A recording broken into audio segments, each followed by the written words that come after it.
Hello mga kautang! Nagbabalik na naman ang inyong number one palautang. So mga kautang, congratulations to us dahil 10K subscribers na tayo at hindi lang yan, 10,164 subscribers na tayo as of now mga kautang. At dahil dyan, medyo lumampas tayo noon. Sinasabi kong pa Gcash giveaway. So ngayon, mag-comment na kayo para makahabol pa kayo, no? At para malista pa kayo dahil yung mananalo na 30 katao na makakatanggap ng tig 100 pesos Gcash. At yes mga kautang, kahit negative man yan, kahit positive man yung comment nyo, is isasama ko kayo sa listahan para sa ating spin the wheel. At mga kautang, for today's video, no, pag-uusapan natin itong loan application na nawala na sa Google Play Store at ngayon is bigla na naman siyang bumalik sa Google Play Store. Meron agad siyang 4.1 star mga kautang at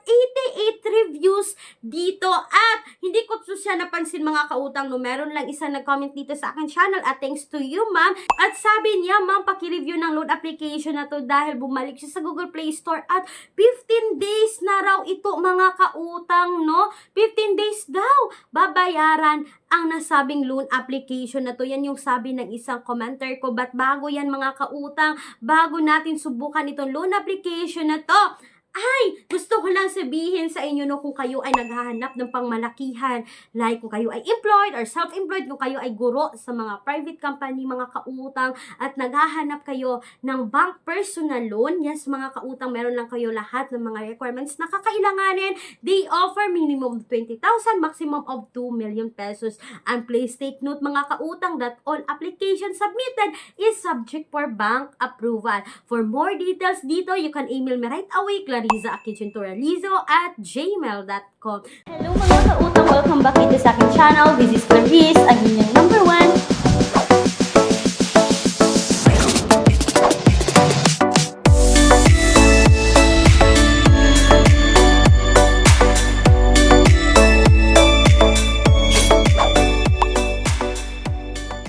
So eto na nga mga kautang, excited kung pag-uusapan natin itong si FT Lending na bumalik na sa Google Play Store. Sabi ng aking commenter, Ma'am Clarice, paki-review po kay FT Lending na bumalik na siya sa Google Play Store. Buo po siya matatanggap, bayaran po siya ng 15 days. Yan yung sabi niya mga kautang at nakaka-intriga naman. Kaya sinubukan ko ang loan application na to agad-agad, no, pagkabungan at pagkabasa ko nito is sinubukan ko na agad. But ito yung mga kautang, no? Since makikita siya sa Google Play Store at sa App Store, mga kautang, is kailangan nating i-install at i-download po yan. So mga kautang, kapag na-install at na-download natin to, is talagang manghihingi sila ng permission to access our phone mga kautang, no? Nag-a-access itong sa FT ng contacts, phone number, personal information, camera at location natin. Isa-isip na talaga agad natin dito mga kautang na nang-ha-access sila ng contact list natin. So ibig sabihin, kahit maglalagay pa tayo dito ng contact person, is nakikita nila yung mga contact list natin. At ito yung talagang pinapanghawakan din ng mga loan application mga kautang, no? Dahil kapag hindi tayo nakabayad, is ito yung mga kukontakin nila para tayo ay makapagbayad talaga. So ito na nga mga kautang, ito sa FT Lending po is nakaset registered but hindi po ito submitting entities sa CIC. Ibig sabihin, kapag tayo ay mutan dito, is hindi na sinasubmit yung ating credit record sa CIC mga kautang. At eto na nga, no, since sinubukan ko ito, pagbungad pa lang ng loan application is 30,000 agad yung makikita natin. But mga kautang, wag mag-assume agad ha na 30,000 yung makukuha natin, pero hindi ganyan mga kautang. So eto na nga, no, as usual, kailangan natin maglagay ng personal information, yung work information natin, pagkatapos yung contact information. Ito na yung sabi ko mga kautang na 5 contact person yung hinihingi nila, pero kahit 5 contact person is nag-a-access sila ng contacts natin. At pagkatapos mayroon silang face verification at eto na yung mga valid ID na pwede dito mga kautang is UMID, passport, is SSPRC postal at yung national ID. So ilan lamang yung mga valid ID dito at take note, nakasama pa dito yung national ID. Pero yung mga highly recommended nila is UMID, passport, SSPRC at postal ID o postal card. or postal card mga kautang, at postal yung ginamit ko sa pag-apply dito sa loan application na to. At pagkatapos, no, sabi dito is in review mga kautang. Take note mga kautang, hindi po ako naglagay pa ng disbursement account dito, is nag-in review na sila. So meron silang 5 minutes na evaluation dito. Which means mga kautang, kapag kayo ay nakapasa dito sa kanilang 5 minutes evaluation, is makikita mo dito yung loan details ng loan application na to. So eto na nga mga kautang, after 5 minutes, yung credit limit na binigay sa akin is 27,700. But mga kautang, evaluation failed. Natatawa talaga ako noon. Sa pagkabungan ko sa baba ay sa taas, makikita ko 27,700.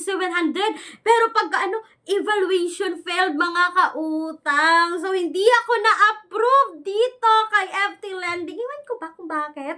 Mga kautang, no, na bakit hindi ako ma-approve. So, may mga ganyan naman talaga, no. Hindi naman sa lahat na talagang ng pagkakataon ay ma-approve tayo sa mga uutangan natin.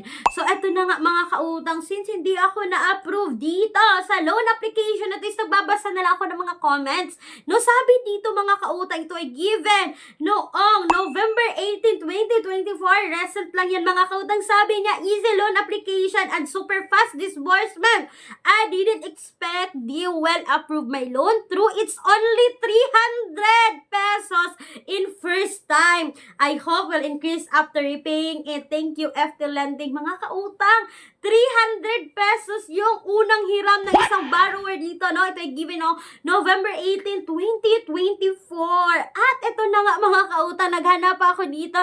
Ito also given noong November 15, 2024. Sabi niya, fast approval. Although my first credit limit is low, only 400 pesos. You can get money in full with no hidden charges.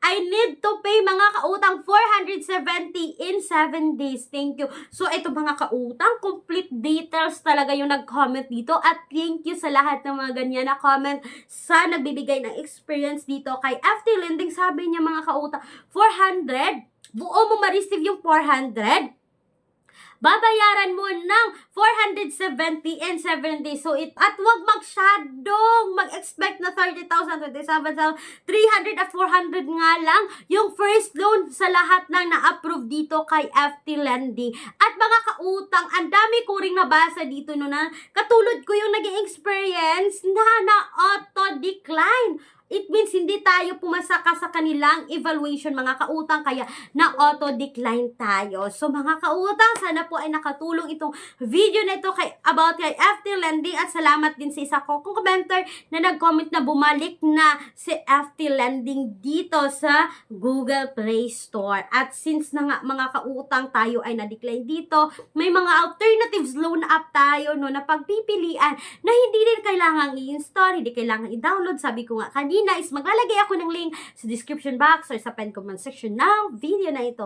Sana po mga kautang ay nakatulong ito at tinapos nyo hanggang dulo itong video na to para may alam kayo about dito kay FT Lending. That's all for today's video. Once again mga kautang, this is Clarice, ang inyong number 1 palautang, dahil utang is life. Bye bye bye mga kautang!